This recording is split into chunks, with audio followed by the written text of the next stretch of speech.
Hello, everyone. This is Jamarl Thomas. I am the host of Aggressive Soapbox. I am not in my current office today. Usually, I'm sitting in my, you could say, on top on the moon or something like that. But in this case, I am outside. I wanted to have a quick conversation. This video is going to be relatively fast on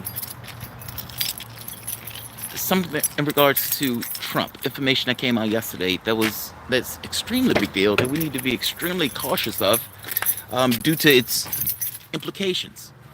So the Daily Beast comes out yesterday saying with an article with leaked intelligence services. So people at intelligence services start to leak information. What they're leaking is that Donald Trump's quote unquote threat of Iran was inflated. It was overblown. It wasn't necessarily a real threat per se. Ultimately, the intelligence services, multiple people are coming out saying essentially that there wasn't a there to it, and that ultimately this was done in order to, you can say, threaten Iran, meaning the threat in of itself to some degree was a threat. If you remember, the United States pulled a ship in order to go over to Iran in order to essentially threaten it, saying that there was some kind of tip from an ally. Essentially, the Mossad gave information, and Trump jumped on it. What we know is that Donald Trump has concerns that Mike Pompeo and John Bolton is going to embroil him into a war. One of the things that was mentioned on the Washington Post today was Donald Trump was concerned that he was going to be embroiled into a war, that he was assured that Maduro would be out of the office. And I know I'm talking about Maduro, but they're related. He was assured that Maduro was going to be out that office, that Guido was going to be the person that they were going to be able to install in that office. And he expressed frustration that this ended up not being the case, that Maduro is still there, that Guaido has little to no support. Yes, there may be people out there marching for him, but nobody wants the United States to topple that government in order to install their own puppet government in that country, with the exception of maybe Guaido and a bunch of other Democrats who maybe support him. Part of the reason that they wanted to give Venezuela, I contend, is because they wanted to use Venezuelan oil as a bulwark against Iran, meaning you can drop the price of oil. They're trying to get Iran to go down to zero oil exports. Now, the catch is, can Saudi Arabia supply the oil that Iran is not going to be able to supply? And if the answer is no, or if the answer is even in question, it brings more reason as to why Venezuela was so important in regards to this kind of foreign policy strategy that the United States has been taking around the world, essentially applying sanctions to everybody. There's a secondary question, however, about whether or not Donald Trump, a president who said he didn't want to be interventionist, whether or not this brinksmanship, whether or not he's prepared to go and embroil the United States into military conflicts. That's a secondary question. Now, whether or not they want to do it or not doesn't necessarily mean that they wouldn't tumble into a conflict. Let's say Israel attacks Iran. Let's say that the United States does take the oil exports down to zero. Now, anything that takes place at this point is purely a provocation of the United States. The United States pulled out the nuclear deal. Not only did the United States pull out the nuclear deal, it did so unilaterally. And it passed sanctions that forced the other nations to kowtow to the interests of the United States, in spite of their own foreign interests. Understand what I mean? Unilaterally, the United States pulls out. The other countries of Europe stand by the deal. Just because they stand by the deal, however, the United States is the largest signatory and the largest economy, and Europe was essentially powerless, utterly neutered in regards to being able to do anything about it. So despite the United States being one country, and despite all of those other European countries being signatories of the deal, they couldn't do anything about the fact that the United States pulled out. And the United States pulling out essentially crashed the deal because Iran had to deal with the economic sanctions without any kind of relief from the European powers that supposedly was trying to support it. Now, whether or not the United States wants a larger conflict, whether or not it wants a war, brinksmanship sometimes has a tendency to fall into chaos. I mean, after all, it's called brinksmanship for a reason. It's taking you to the brink of what they believe is possible. But in this case, it is very possible that these guys embroiled themselves into a larger conflict. And I contend that Pompeo has himself called himself a famous liar.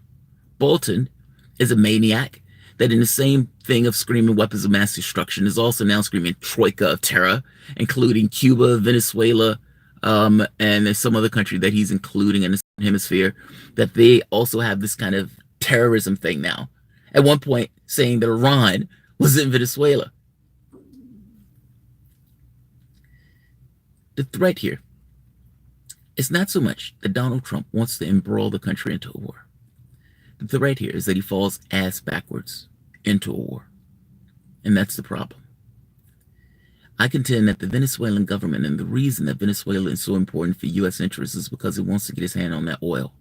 And in getting its hands on Venezuelan oil, can use that as a way of dropping the price of oil for its other enemies, be it Russia and Iran.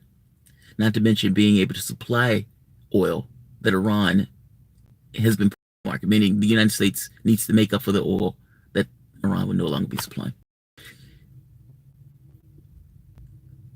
The last Republican president screamed that there were weapons of mass destruction in Iraq. And in screaming there was mass destruction in Iraq, took this country into a war that we've been in for the last 17 years, has spent like $5 to $7 trillion on that war, and has lost thousands of American lives, not to mention well over 1 million other Muslims that we've been killing with our military. We need to be dramatically cautious with another Republican president that is checked out of the process. And the same lunatics that were involved in the first place back then. Look at what was taking place in regards to the British investigation. I can't think of the name of it. The name is eluding me. But Tony Blair did exactly what Trump is doing here. Tony Blair played up the evidence for the Iraq war in order to pull his country into a larger conflict and to justify that conflict. Be very careful with what your Republican president is doing. Again, this matters less about whether or not Trump is intentionally trying to embroil the United States into a war. What matters more is that he falls ass backwards into a conflict. And in the same way, I did this video, I think the other day, in the same way that World War I started with this kind of odd, off-the-wall killing in Serbia of Archduke Ferdinand, which led to a larger standoff with powers that had essentially came up with these military alliances. I contend to you that the world, in many respects, is very similarly shaped, with Russia and China having a military pact, with Russia and Iran working together, with Russia, Iran, Syria, being in some tandem, but not in tandem just by natural forces, but more so because the United States has taken a policy to essentially attack and put every other country in the world on notice, including countries that are supposed to be our allies. If the Daily Beast is right, if the intelligence services are right, which I have no reason to disbelieve them at this point, it makes all the sense in the world, Donald Trump is over-embellishing the threat posed by Iran. He's over-embellishing the notification that he got from his allies. And the media, being obsequious to power, is continuing to toe the line without necessarily interrogating who sent the information, whether or not those people who sent the information have a political dog in the hunt, and whether or not Pompeo and John Bolton are trustworthy actors. They are not. I'm going to end this here. I didn't want this video to be long. My only point in this is the last Republican president screamed weapons of mass destruction and got the United States embroiled into a conflict that we're still in today. Our world is literally shaped by that. The conflict that you're seeing in Europe, where all of these countries are flipping out about immigration. They're flipping out about immigration because we smashed the Middle East, and many of those people went streaming into Europe, creating all sorts of havoc in European politics. Nevertheless, it's like we're back here again. And if you remember, Iran was going to be one of the countries that was going to take place after Syria, meaning the final country that the United States was going to take down was Iran. Part of the reason that Iran got involved in the Syrian conflict is because Iran knew that it was next. We need to be very careful with what Trump is doing in that office. And last point, I've also made the point that Trump has checked out of the political process, that he has essentially given over his foreign policy to Pompeo and Bolton's of the world. I argue that part of the reason he did that is because he was being attacked and maligned so much on his notion of Trump and Russia that putting neocons in that office was a way to be a bulwark against people saying that he was somehow in the pocket of Vladimir Putin.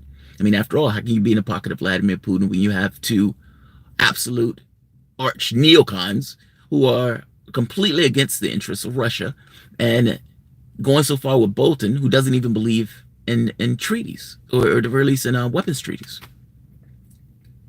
The issue here is that you had a president who might have started off as being anti-interventionist, but because of the attacks that were leveled against him with this notion of Trump and Russia, he eventually ceded his foreign policy over to people who were maniacs. And those people who are maniacs could very well embroil this country into a war based on hubris, based on brinksmanship, and based on this notion that America is a unipolar power, this world is a unipolar power, and the United States should be able to run roughshod over the rest of the nations. I'm sorry. That is going to get us embroiled into a conflict. And we need to be very careful, be very aware of what is taking place. I'll end this here. If you guys enjoy the content, please feel free to share, like, subscribe. You can always support through PayPal or Patreon. It's about control of oil more than a need for oil. Yes, it is control of oil, but it's also not just control of oil. It's oil in a way that it uses it as a weapon to attack other countries. Keep in mind, Russia is dependent on oil revenue. It's an oil economy. Iran, to some degree, is an oil economy. Venezuela is an oil economy. The United States started producing a huge amount of oil. It flooded the market and dropped the price of oil across the world. When it got to the point, that was a way of attacking Venezuela, because Venezuela's economy was entirely dependent on oil. As the price dropped, those social programs created someone having in the country, in the United States, pounced in order to put their knee on the throats of Venezuela.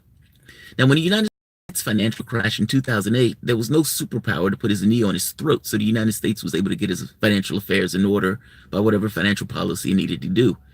It doesn't allow Venezuela the same opportunity. It puts his knee on his throat and screams that it's socialism. But my point is this. The oil revenue, pumping out oil in that way, was able to drop the price of oil. I remember when oil used to be like $100 a barrel. Not anymore. And dropping the price of oil, the Venezuelan economy, which was dependent on oil, hit the skids, in which case the United States pounced. But understand, if the United States can get their hands on controlling Venezuelan oil, this also allows them as a weapon to attack Russia and Iran, especially Iran, if they can get to the point of being able to exclude that oil from the market while producing Venezuelan oil to compensate, because it's unclear on whether or not Saudi Arabia can provide the oil that Venezuela or that Iran is no longer going to provide. Monroe Doctrine is still in effect. Yes, that's literally what this is. But in an odd way, this is a Monroe Doctrine in a way that's being used to attack some of the other enemies. I suspect that part of the frustration that Trump was getting across in regards to Maduro was that he was told